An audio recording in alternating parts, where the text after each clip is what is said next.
Dresses hanging in the wind tonight, silent witnesses to stories untold. Sisters, mothers, daughters out of sight, their voices echo, brave and bold. Every face upon the missing wall has a name, a dream, a beating heart. We won't let their memory fall. Each one precious from the start. They matter, every single soul. They matter, we won't let go. Stand up and speak out, don't turn away. Search for justice every day. They matter, and we'll never stop the fight. They matter, every single soul. They matter, we won't let go. Stand up, speak out, don't turn away. Search for justice every day. They matter, and we'll never stop the fight. Indigenous people, strong and free, women, men, and children too. Your lives have meaning, you belong. We hear your voices call. All lives matter in this sacred space.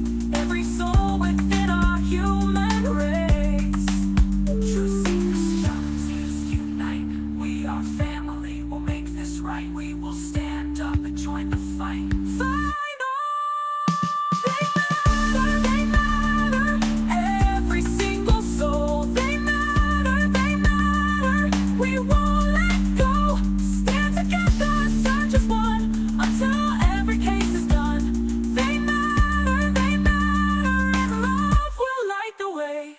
Red dresses dancing in the light, reminding us to never give up the fight.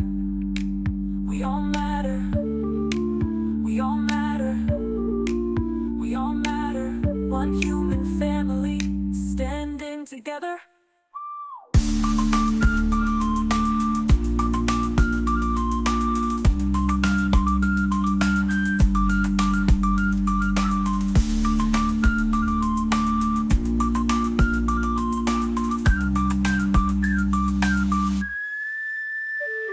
Red dresses dancing in the light, reminding us to never give up the fight. We all matter, we all matter, we all matter. One human family, standing together.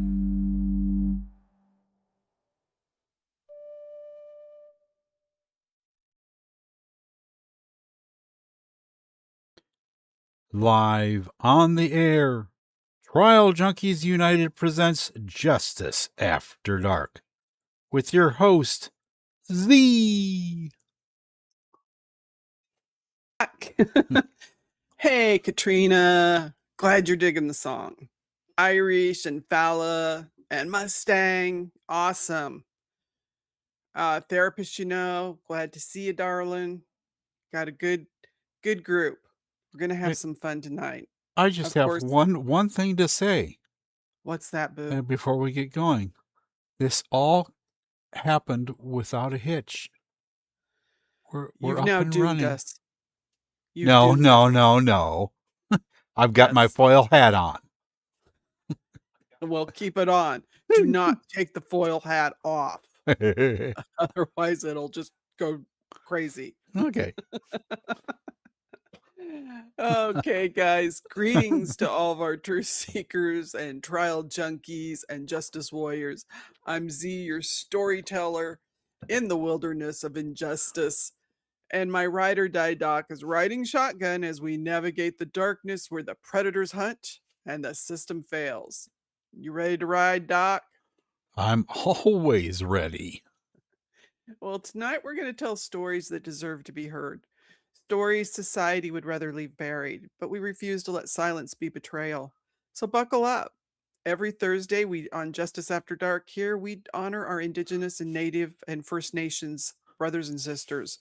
We tell their stories so no one is forgotten. And tonight we're going to cross the border into Canada to share 3 cases.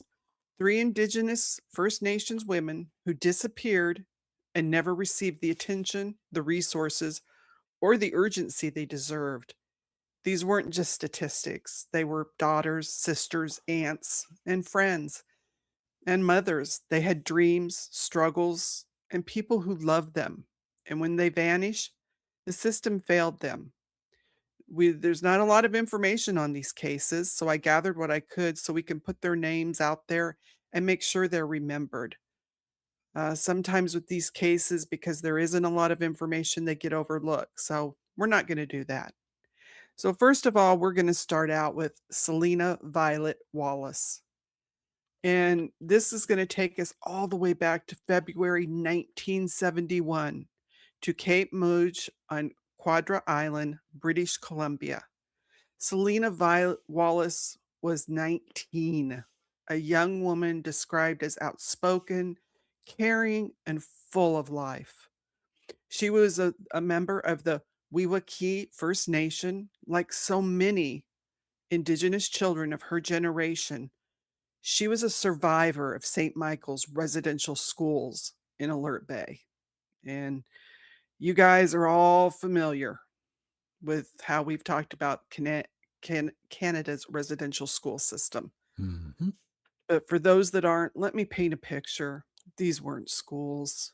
They were institutions designed to strip the First Nations children of their culture, their language, and their identity. We did an episode on this. Go back and check it out. The motto of those schools was kill the Indian, save the man. Yeah. Think about that. What's your heritage? Are you Italian, maybe Norwegian or English, Irish? Um, what if I told you to get rid of everything you knew about your family history? Any traditions that you practiced from your grandparents or great grandparents? You can't do that no more. That's the trauma inflicted. There was systematic and it was brutal. Selina and her sisters, Verna and Marianne, all endured that abuse. And her family believes the other siblings also suffered, and the trauma didn't end when the school doors closed. After her time at St. Michael's, Selina did attempt to delete herself multiple times. She carried those wounds with her. But despite everything she'd been through, Selina was still trying to live her life. And on February 5th of 1971, Selina spent the day with family and friends. That evening, the group moved to a pier near her home in Cape Mudge. Selina was seen there with an unnamed man. She never came home that night. Her family and community immediately became concerned and organized searches, but Selina's never been found. Now, some suspect that she may have jumped in the water voluntarily, some not. And the currents near that pier are known to be extremely strong, strong enough to sweep someone away in moments. But here's where the system failed her. Law enforcement didn't want to take a missing persons report. You heard me. They didn't even want to take a report. Selina wasn't officially reported missing until February 7th, 2 days after she disappeared, because the police resisted. You know that you gotta wait 48 hours. No, you don't. We know that's a lie. Her family had said they didn't feel supported by the band council, the band chief, or the police. They didn't get the help they deserved when their daughter vanished. She was 5'8" to 5'9" and 126 pounds with black hair and brown eyes, 19 years old. This was 54 years ago. And this wasn't Selina's family's first tragedy. Her brother William, just 21 years old, had been deleted in 1957. Selina's family had already buried one child, and now they were left searching for another. Selina Violet Wallace has been missing for over 50 years, and she deserves to be remembered. She deserves answers. Mm. If anybody has information on her disappearance, please get in touch with Quadra Island RCMP at 250-285-3631. The reference number is 2013-152. That's kind of a heartbreaker, but that's what happens. And hey, Ken's joined us, an only fan. Yay, glad you're here, guys. But let's move on to our next case. And this one, we're going to go to the Yukon. Our second case takes us to the Yukon Territory in late 1980s. This is Loretta Ann Frank. No, let me see. No, That's not her. Okay. I think the pictures got mixed up. That's okay. We will go to the other one. This would be Roxanne. I thought. Yeah. Wait. Okay. Yeah. That's okay. Make me work for it, Doc. Okay. You say so. This is Roxanne, and this one is going to take us to Edmonton, Alberta in the summer of 2008. But to understand what happened to Roxanne Marie Isadore, we're going to start at the beginning of her story. And Roxanne was born on October 14th of 1982 in High Prairie, Alberta. Now, her mother, Dorothy Blue, was just 17 years old and already raising Roxanne's 2-year-old sister, Nicole. They were members of the Drift Pile Cree Nation, which runs along the shore of Lesser Slave Lake, several hours north of Edmonton. Now, when Roxanne was 5 years old, something happened that would haunt her for the rest of her life. After a trip to Prince Rupert, British Columbia, she was taken to the hospital in Valley View, and that's where they learned as a 5-year-old she'd been SA'd.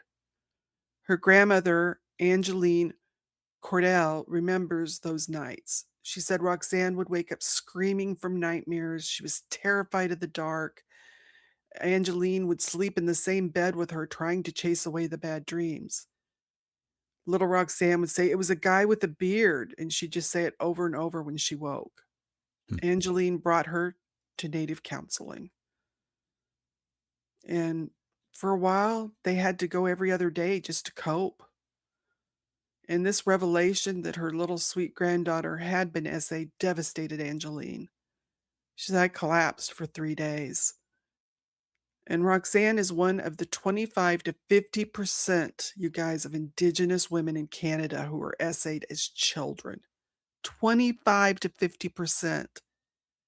Now, for non-Indigenous women in Canada, that number is 20 to 25%. Now, eventually, Roxanne returned to British Columbia to live with her mom. She became what Angeline called a joyful little girl. She liked to draw and she liked to play, but despite the joy, the dark shadows remained. And I don't think they outgrow it, Angeline said. They take it with them. As Roxanne entered adolescence, she tried to delete herself twice. The second time, she was 15 years old and in the care of child welfare. After her caseworkers had told her she was crazy, she took a weapon with a pointed end to herself. In the years leading up to her disappearance, Roxanne was also in a relationship with a boyfriend who severely abused her. And according to her mother, Dorothy, the abuse was so severe that she once found her daughter hiding in a closet. There were multiple instances where Roxanne had to be hospitalized because of the beatings she suffered. Because before long, she became dependent on drugs and alcohol. And by the late 2006, Roxanne was 24 years old and the mother of 2 children, Connor and Gail. She moved to Edmonton with her boyfriend, Corey McInnes, and left her children in the care of her great-grandmother, Angeline, until they could get settled. In the spring of 2007, Roxanne called Angeline and said she was coming to pick up the kids, and she never made it. These pictures are all messed up. That is Roxanne, baby. Yes. Okay. The other one was Selina. The picture that you had up, it was still Selina. Oh, it was still Selina? Okay. Yeah. Well, we're going to finish with Roxanne. Oh, so much fun. Yeah. See, he jinxed us, you guys. It was all Doc Yeah. by saying everything's just great. Well, I don't know. Shh. Shh. I, my side is fine. Okay. Your side's fine. I'm glad one of us is. Yeah. So I Angelina love you, said, babe. love you too, Doc. That's what makes this fun. We survive in the chaos. So she's told her grandmother she was coming to get the kids, but she never made it.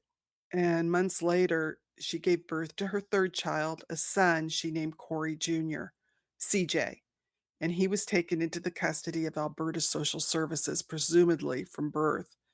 This and look at Roxanne. She has the most beautiful smile, doesn't she? Mhm. It's just beautiful. So the family last saw Roxanne in 2006. And in 2007, she was arrested by Edmonton police on prostitution charges. Until that point, she had been calling her family weekly or at least monthly. And after the arrest, the calls stopped. Now later, there is a story that the police said she never was arrested for prostitution. So it's hard to tell because the records are so bad. But during that last call, when they heard from her in September of 2007, Roxanne assured her that everything was fine. She was still in the Edmonton area. And then the last confirmed sighting of Roxanne was June 20th of 2008. She was living near 118th Avenue in the Beverly neighborhood of Edmonton. But this is what makes this case really particularly painful. For years after 2007, Roxanne's family got vague reassurances from friends and family members who claimed they had seen her. So these reports gave them hope that everything was okay. She was alive and well. But after 2013, nobody said anything. So the family really started to worry. And on September 24th of 2013, Roxanne was finally reported missing to the RCMP in Valley View. That's more than 5 years after she actually was last confirmed to be alive. Um, yeah, it is a stark difference. Yeah. So the Edmonton Police Service took over the case about a month later. And here's where the system failed totally and became impossible to ignore. Roxanne has Indian status under the Indian Act in Canada. As a result, her basic medical coverage, including any prescription she would fill or medical care she would receive, is provided by Health Canada, not by Alberta Health Services, Federal Health Canada. So when the Edmonton police tried to track Roxanne through the medical records in 2013, they checked Alberta Health Services and they found nothing. That's because Roxanne's records aren't there. They're with Health Canada at the federal level. And to access the federal records, they need to get a criminal search warrant. But they said they had no information suggesting Roxanne's disappearance is criminal, so they can't obtain one. Which, please. So think about that. A woman has been missing for years. Her family is desperate for answers. There's a tool that could show when and where she last accessed medical care, the information that could confirm whether she's still with us or not. But because of jurisdictional red tape and privacy laws, that information is locked away. Well, Her there is one way to get her noticed, or find the documents that they needed. a federal warrant. Yeah, and put her down as suspicious. Yeah. Yeah, disappeared under suspicious circumstances. Yep. Yeah. Hey, Offren. Glad you made it. Yeah, I guess I need to find me a Canadian lawyer and ask a couple of questions. Yeah. Anybody know a Canadian lawyer, send them my way. Um, but her grandmother is now up in her 70s and she raised Roxanne's 3 children. So they got the baby. Um, and it was just her and her husband and their pensions, and they're older. So she couldn't afford a lawyer to fight for access to the records. She said there was a time or two she really thought of trying to impersonate her granddaughter to try and get the records, but being a law-abiding person, she did not, Yeah. you know? And so her grandmother has said if she's alive, she'll use that health services. But if she didn't use it, well, she's gone. So the family continues to search. There is a Facebook group. They haven't posted a recent message in a while. I saw some of the family have posted messages on their own. But, one of the message was, "Please come home. Kukum's number hasn't changed. Please let us know you're all right." But the last time Roxanne called that number was when her youngest son was 6 months old. So Roxanne is 5'1". She has long brown hair that she sometimes dyed red. She had brown eyes and wore false front tooth. She had a tattoo of a cross on her right middle finger and a large knife with a snake and a heart on her right shin. She had a 2-inch burn scar on her left shoulder and an appendectomy scar on her abdomen. Appendectomy. I think I messed that up. Appendectomy. Yep. Yes. Okay. And when she was last seen, she was wearing blue jeans and a gray tank top. Roxanne Marie Isadore has been missing for over 17 years. She was a survivor of childhood SA. She was a survivor of severe domestic violence. She's the mother of 3, and somewhere along the way, the system that should have protected her failed at every turn. And if people have any information on Roxanne, contact Edmonton Police Service at 780-423-4567. The reference number is 13-147142. You can also submit a tip to Edmonton Crime Stoppers at 1-800-222-8477. Yeah, Earl Grey, 17 years. So, it's a situation that the time it stops for the families. To them, it was like yesterday. And that's the part that breaks my heart, Yep. is these families have to endure this because they don't get the answers. And so we want to get their names out there. We want to say their names. Even if it's the situation where sadly they are gone, the family needs to have that peace, and that's the important part. So now we get to try and go back with our pictures. Ooh, Yeah. this'll Yeah. be fun. I know where we're going. Okay, then I'm going to let you take us there. I'm not going to try and drive that bus. There we 'cause go. I will crash it.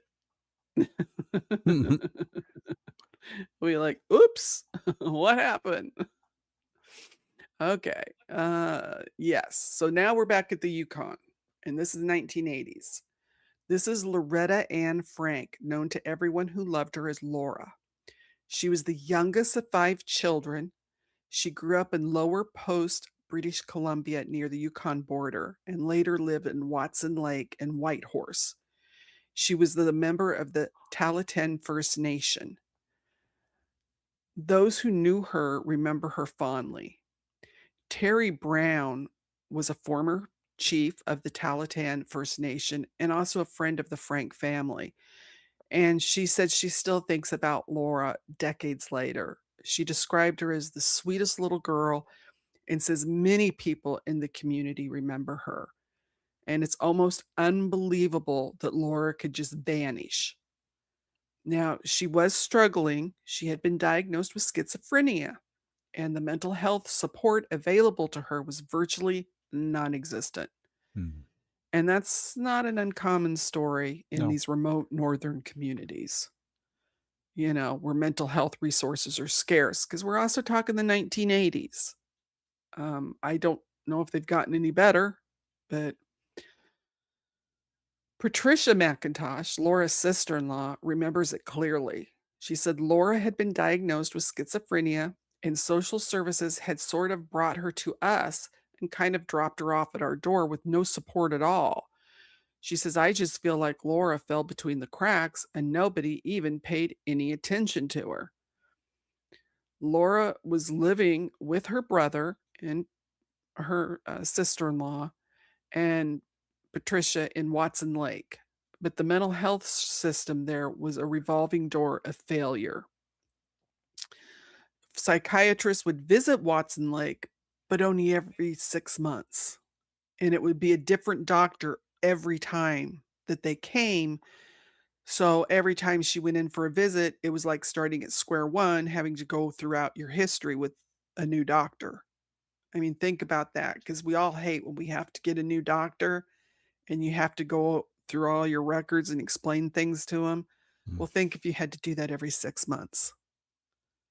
That would be draining.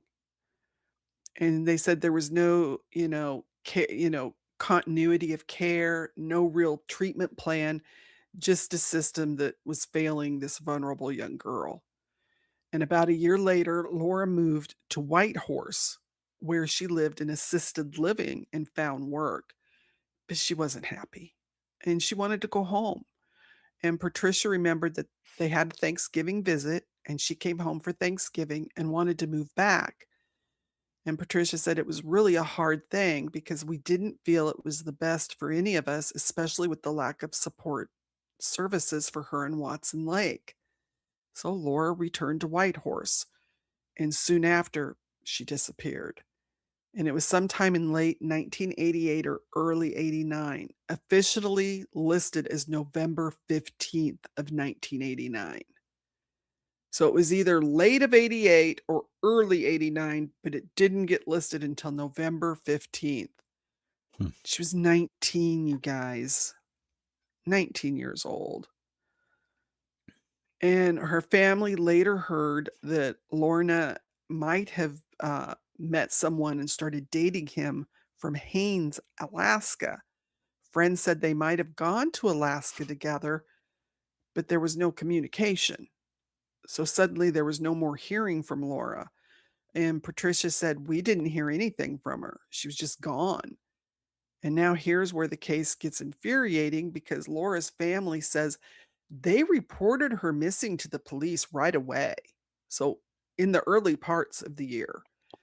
But Patricia McIntosh said she personally spoke with the police herself, saying they kind of shuffled it off and said, oh, yeah, she's a runaway and stuff like that, which, come on, guys, we've all heard that.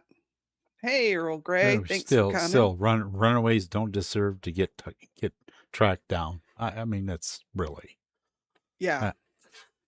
Well, I think that's just a term that's a catch-all. Yeah. That we don't have to do our job. Yep. It's like, okay. It's kind of like she's a runaway. She'll come back when she's ready. Yeah. And so Patricia said, we did go to the authorities and we sort of got a blank wall there. She said the RCMP tells a different story, of course. They claimed they didn't receive a formal missing persons report until 1993, saying the family believed Lora was traveling and didn't report her missing right away.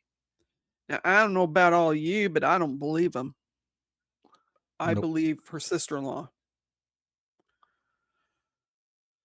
And Terry Brown, the former chief of the tribe, strongly disagrees. And she insists that the family did speak to the authorities soon after Laura's disappearance and also searched themselves. She said it was without a doubt that she was missing. The family was frustrated then, and they're still hurt by how the police responded. So let's be clear, that's a 5-year gap. 5 years before an official police investigation even began. Brown said the delay speaks to a larger pattern of how missing and murdered First Nations women are treated. She says this is common. We know that now. Looking back, the RCMP now says Laura's case remains open and active. They never closed the missing persons file. But they Last don't year do they anything with it. Yeah, last year they included Laura's photo in a social media campaign about missing people, which generated renewed interest in the case, but decades of waiting can't be undone. Laura was 5'8", weighed 99 pounds, had shoulder-length brown hair, brown eyes, wore prescription glasses, slender build. Patricia McIntosh said she hasn't lived with Laura's brother for 20 years, but she remains close to many family members. And after all this time, they still hold on to hope. We always hope Laura will come home. There's always hope. Loretta Ann Frank has been missing for more than 35 years. Hmm. She was the sweetest little girl who fell through the cracks of a system that failed her. She mattered. Her life mattered. Her family's pain matters, you guys. So any information, if anybody knows anything about Lora, contact the M division of the RCMP, and their phone number is 867-667-5555. The reference number is 2014-162-5917. You can also contact Yukon Crime Stoppers at 1-800-222-8477. You know, in any of these kind of cases, any information, the smallest detail could be something that cracks a case. Um, yeah, you're right, Ken. It really does. It just makes you ill that they thought so little of these women that they just push the families aside. You know, they just want to give them a story. And just think that is 35 years ago, and the the stories that we report on from recent things haven't changed any. Yeah, You know, sadly, you're right. the attitudes of the authorities just have not changed. Yeah. And Earl Grey, you're right. They do have DNA, but see, it costs to run those tests. Hmm. And so sadly, a lot of time for our First Nations and Native and Indigenous brothers and sisters, they don't really think they're important enough to, run those tests. Um, Here in the States, they're supposed to have a new program where they're doing that at the first of the year. They did have someone that they had found last year around January or February, which was Militia Elbow Shield, and they did that through DNA. But another thing is a lot of our Native brothers and sisters don't do the DNA thing. Um, it's not something that I think they trust, and you can't blame them because of all the damage that has been done to them through the generations and by government. That breaks your heart. And so it's a situation where, Well, you hope that half the time we don't trust them. You know how. yeah, yeah, So where do you think they're going to fall in the line of trusting the authorities? yeah. So it is Irish. You're right. It is just it's horrific. It breaks my heart. And that's why I wanted to pull out some cold cases and throw some light on them because they don't get the attention. And these families, even after all these years, there are members of the family that are still waiting for some answers. Um, Earl, trust Yep, is hard to gain and easy to lose. agreed. That is a fact. Hey, Capri Law, we're so happy you made it, sweetheart. We just covered 3 cold cases from Canada that have been years that we don't have answers. So we went ahead and we put these 3 women out there, and some of them they were just girls. They were just girls, Yep. such sweet children. and it breaks my heart. Hopefully, maybe something will come of it. Let's hope so. But now I didn't have a whole lot prepared tonight because I thought we'd chat a little, go over some more our missing people that we always do, because that's important too. Um, oh, see, Doc, thank you. You got me where I needed to be. Now I'm cool. Mm-hmm. Now I know exactly where I'm at. So so just remember, you guys, when you're out and about, stay alert, put the cell phone away, watch faces. Um, and by doing that, you might be able to help someone because sometimes people do leave voluntarily, but then danger keeps them from coming home. Others, they never had a choice because we know human trafficking is real. Missing persons cases happen everywhere. Victims often go unnoticed, even though they're in plain sight. Um, Thank you, Capri. We're chugging along and we're building our community here. Sharing and liking, that helps. Let's get more people watching. That's what we want to do, just so we get the word out because we want these people to be found. And just remember, the person you spot, it could be someone's missing family member. And trust your instincts. If something looks odd or you just think something's wrong, take notice, contact authorities. Don't be embarrassed if it turns out it's no big deal. I'd rather make the mistake than not call. And don't assume somebody else watching will. Be that person that's willing to dial 911. And an alternative reporting is you can email tips to us. It's tips, the number 4, trialjunkiesunited@gmail.com. We'll pass along the information. Don't have a problem with that. And you might save a life. That's what it comes down to. So our first girl, this is Aaliyah Janice. She's 15. She's been missing since December 24th. Location, Rapid City, South Dakota. And she has brown eyes, brown hair. She's 5'3", weighs 90 pounds. She was last seen wearing dark colored hooded sweatshirt and gray sweatpants. If you have information, Rapid City Police Department at 605-394-4131. If she's in another state when you spot her, call 911 and let them know. Next, we have Amberlyn Blackwell. She's 15. She's been missing since December 29th from Clinton, Oklahoma. She was last seen at her home at 7 a.m. She's 5'4", 135 pounds. She has brown eyes and black hair, but she was wearing a blonde and brown wig.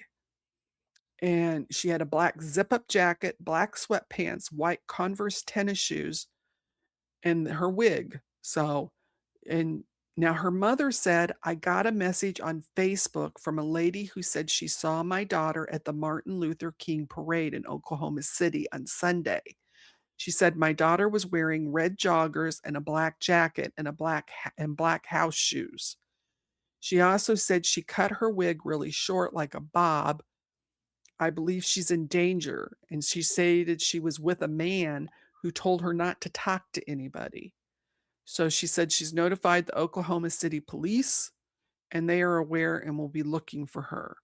But if anybody else spots her, call 911 or the Clinton Police Department at 580-323-2323.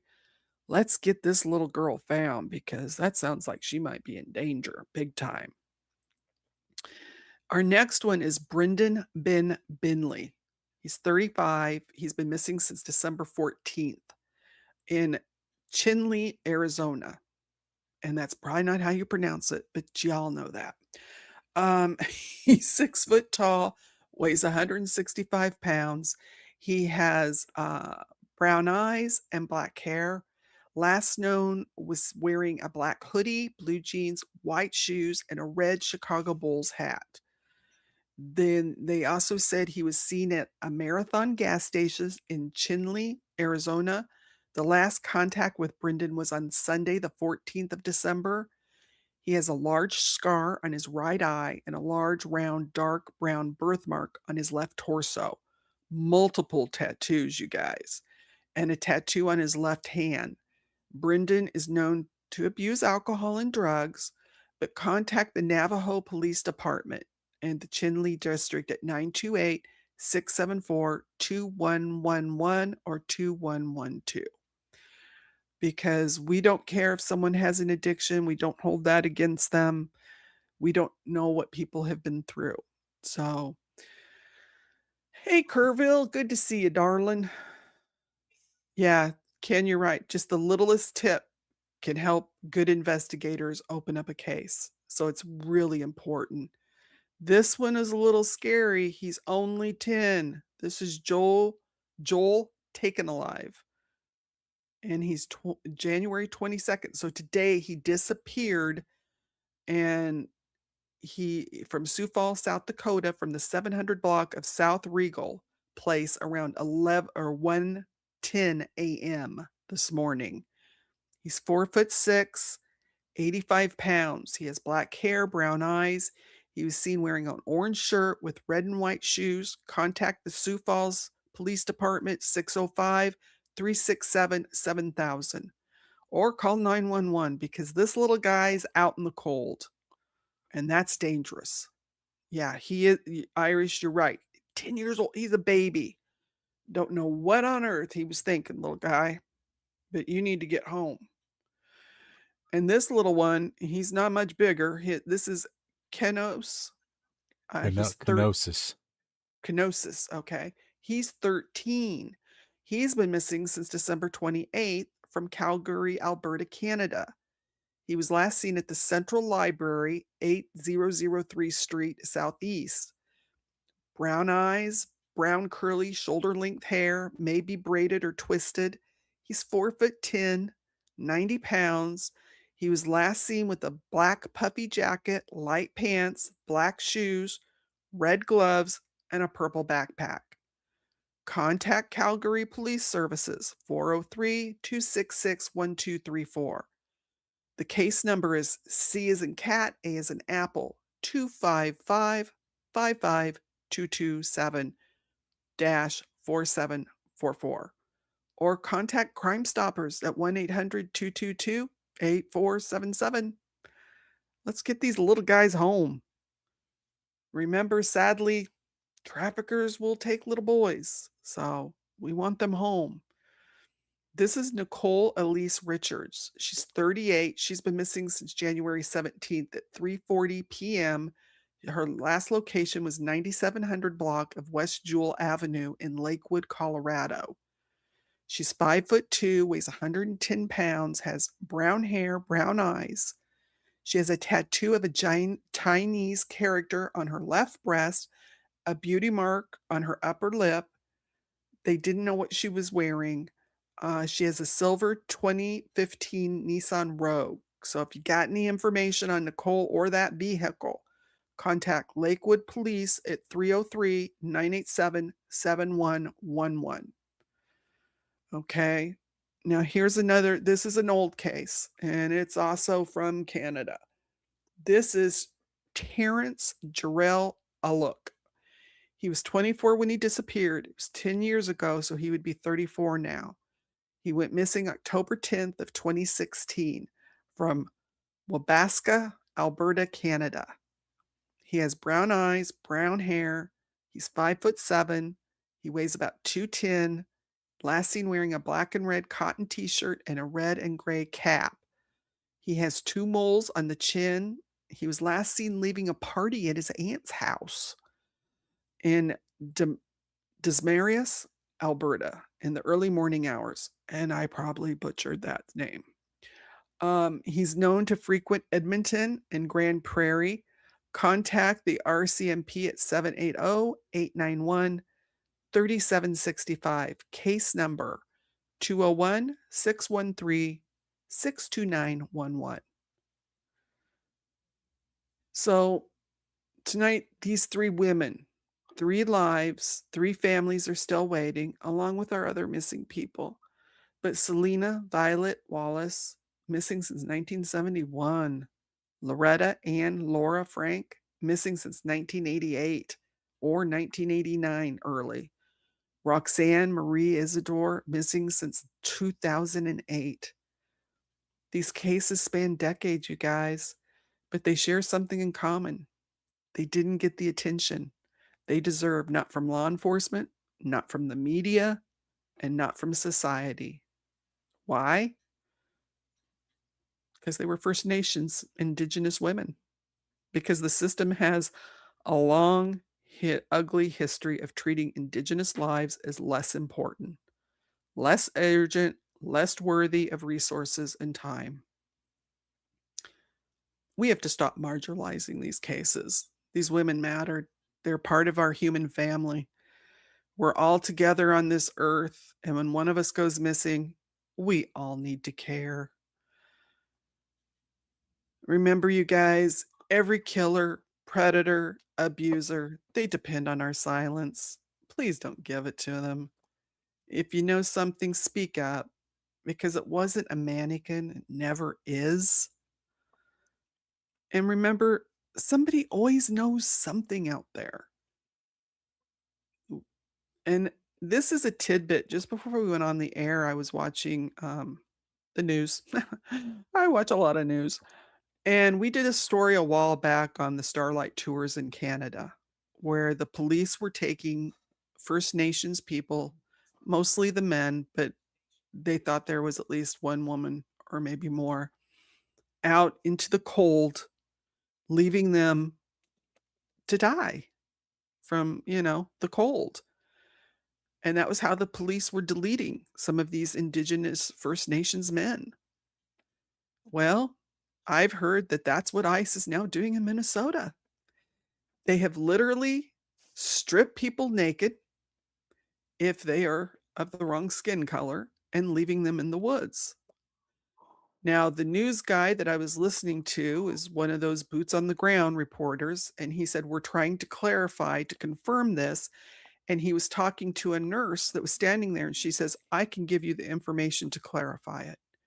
We've treated someone that had a skull fracture." So this is what they could be doing with our Native brothers and sisters, because we know that they're being harassed. They're taking people out of their homes in the cold. They're now just busting down doors, going into homes, and taking people. And the one older gentleman, he had on his basketball shorts, because he had been in his home. He had a blanket thrown across his shoulder, no shirt. He's 56 years old. They did let him put shoes on, and they drug him out in the snow, in the cold, like that. There are photos. This is ridiculous. This has got to stop. They cannot, where's the humanity? And these are the people that run around saying, "Oh, we're all about children, rights and children, they're picking up children." They arrested a 5-year-old with his father and have already deported him to Texas. This is ridiculous. These are the people that run around with the little bracelets that say, "What would Jesus do?" You don't see the ICE guys running around with those bracelets because they know that Jesus wouldn't be doing that. So they can hide behind a Bible. They can hide behind religion. This is evil stuff going on. This is evil. This is Nazism. It really is. Because this is what the Nazis did. There's pictures of the Nazis carrying people out of their homes, just like these ICE guys are doing.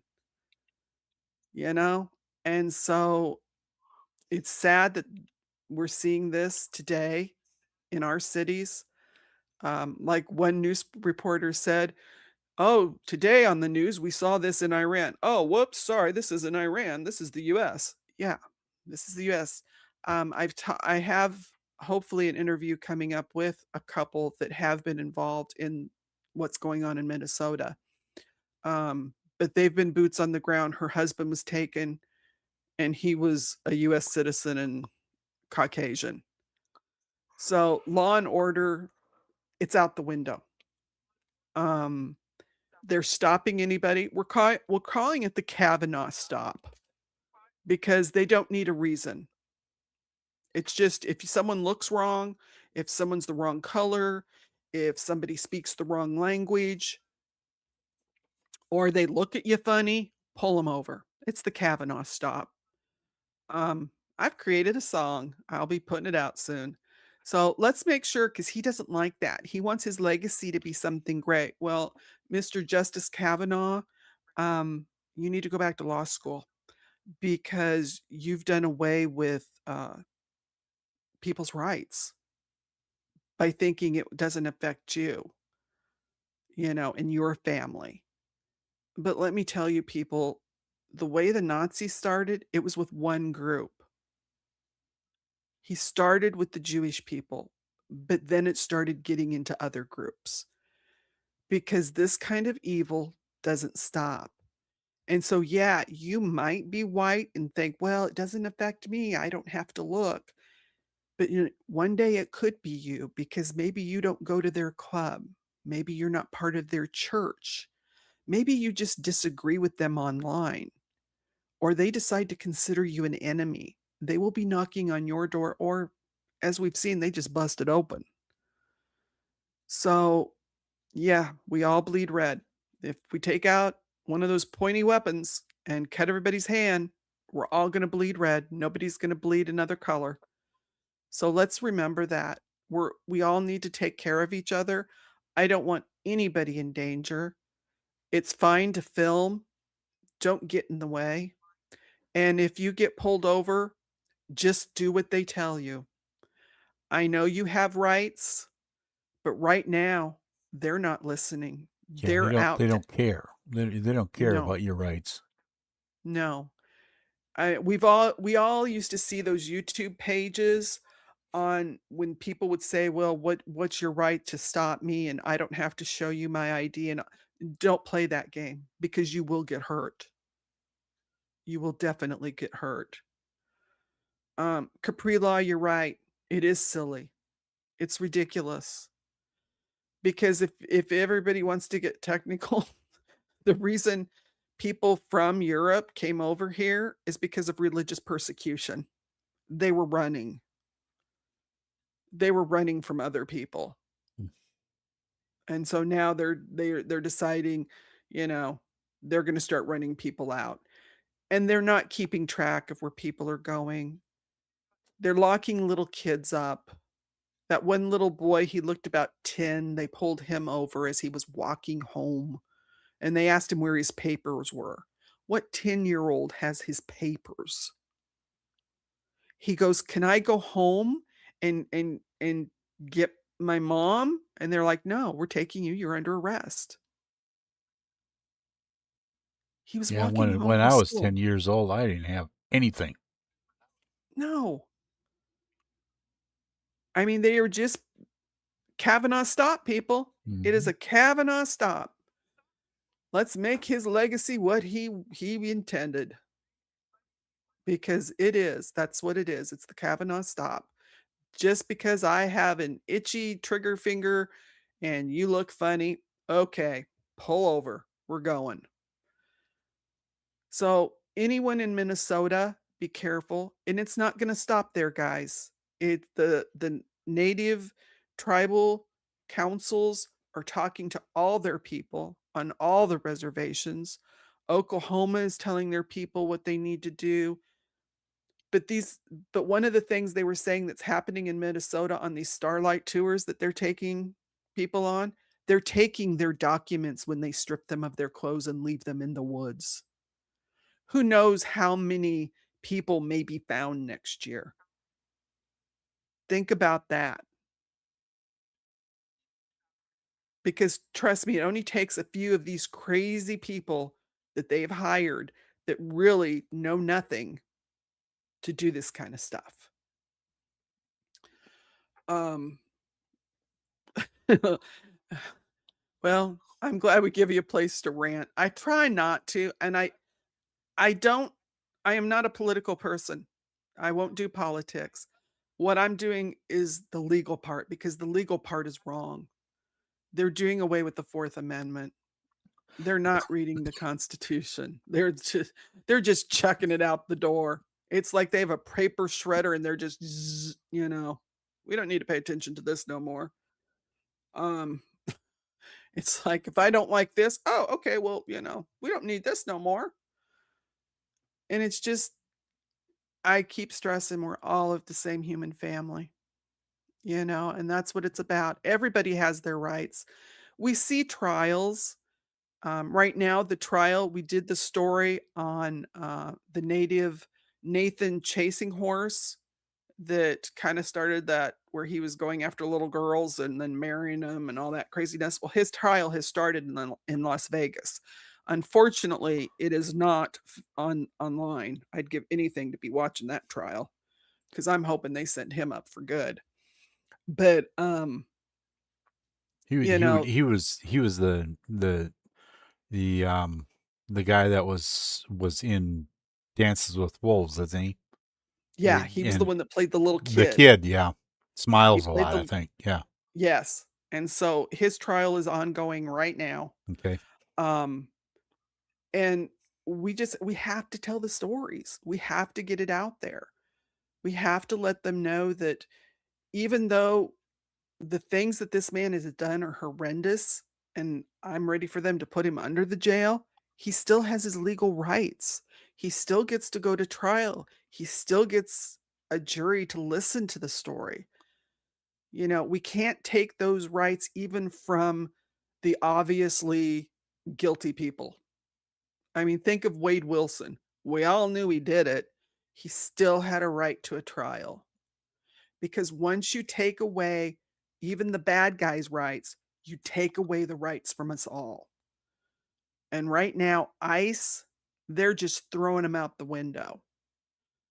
But I think people are finally also beginning to see why in South Dakota 9 different tribes actually banned Kristi Noem, the puppy killer, when she was the governor from stepping foot on reservations. Yeah. So that tells you all you need to know. And that's why I think they're going after our Native and Indigenous people, because she has a lot of scores to settle and she's willing to take it out on these people. So that is my rant for tonight. Justice for all. Yeah, it's a reward or a punishment for one's actions. Exactly. And if you've done nothing wrong, you shouldn't be punished for it. You shouldn't be drugged from your car. Just because you're following somebody and filming something that's taking place does not give them the right to break your window and physically drag you out of a car. I saw a woman today. She's a veteran. And she goes, I can't believe I gave my blood for this country and this is how I got treated. She got drug out of a car just because she was filming. Yeah. So we'll be doing more stories on that. I'm working on a case with a woman now that she lost her daughter to a deletion. Chong will be coming back. I think she'll be back next Thursday. I'm going to check with her and talk about trafficking on the reservations because she was trafficked on a reservation. If you guys have anybody that you think would be a good interview or an attorney or a anyone that you think would be willing to talk to us, remember trialjunkiesunited@gmail.com. Get a hold of us. We're open to suggestions. So remember, silence is betrayal. That is our motto. And tonight on Justice After Dark, we told stories that matter. Stories about our First Nations, Indigenous brothers and sisters who deserve to be remembered, to be searched for, to be brought home. If you have any information on any case, please contact the authorities or contact us at trialjunkiesunited@gmail.com. And also, I already gave you our general contact. Every Thursday, we always do our missing and murdered Indigenous persons stories. Sundays, we do cold cases, trial updates, just things that catch our attention. If you guys have a suggestion, send it to us. because we want to hear more stories. We need those voices. So thank you for taking the time to be with us. If you appreciate what we do, you can buy us a cup of coffee or send a Venmo. But if your funds are limited, people, please don't do it. Please don't. You can support us by watching, sharing, subscribing, hitting, clicking, all that fun stuff. Right, Doc? All the fun Yeah, stuff? absolutely. And they said something about the floating hearts is supposed to help the algorithm too. I have no idea.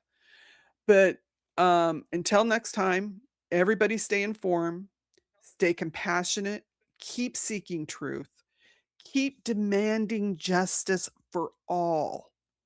Never stop speaking up.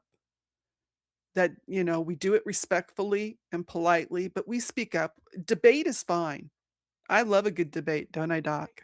Yes, you do. But I love you all, and we're going to see you next Sunday. And Doc, why don't you say goodnight? Good night, Doc. I love you, baby. See you in a Love bit. you. And we'll see you Sunday. TJU presents Justice After Dark. So have a good evening and ciao, everybody.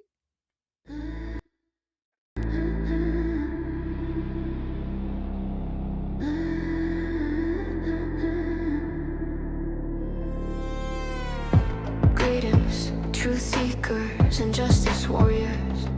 Let's ride, seize your storyteller with that fire in her eyes. A ride or die, dogs riding shotgun by her side. Moon rose with us through the dark of night. And we're ready for the fight in the wilderness where predators hunt, where the system fails and cases grow cold. We're shining our light on the other side, on the stories that need to be told. Welcome to Justice After Dark, where cold cases never rest. Every name deserves to be heard, from the missing to the murdered, because even in darkness, justice needs a voice. Join the story, make some noise. Justice belongs to everyone. We bring it to light. Through cold case files where time stands still, Indigenous voices echo from the void. The forgotten names, we still remember them. We won't ignore any missing souls. Building bridges, breaking walls, answering justice's call. One community, one voice. In the darkness we rejoice, sharing stories left behind, every truth we can find. Welcome to Justice After Dark, where cold cases never sleep. Every name deserves to be heard, for the missing and the murdered, because even in darkness, justice deserves a voice. Join the story, make some noise. Justice belongs to everyone. We bring it to light. So buckle up, trial junkies, truth seekers and justice warriors. The road ahead gets bumpy as we guide you through another set of stories that need justice. Welcome to Justice After Dark. The adventure starts now. One community, one voice.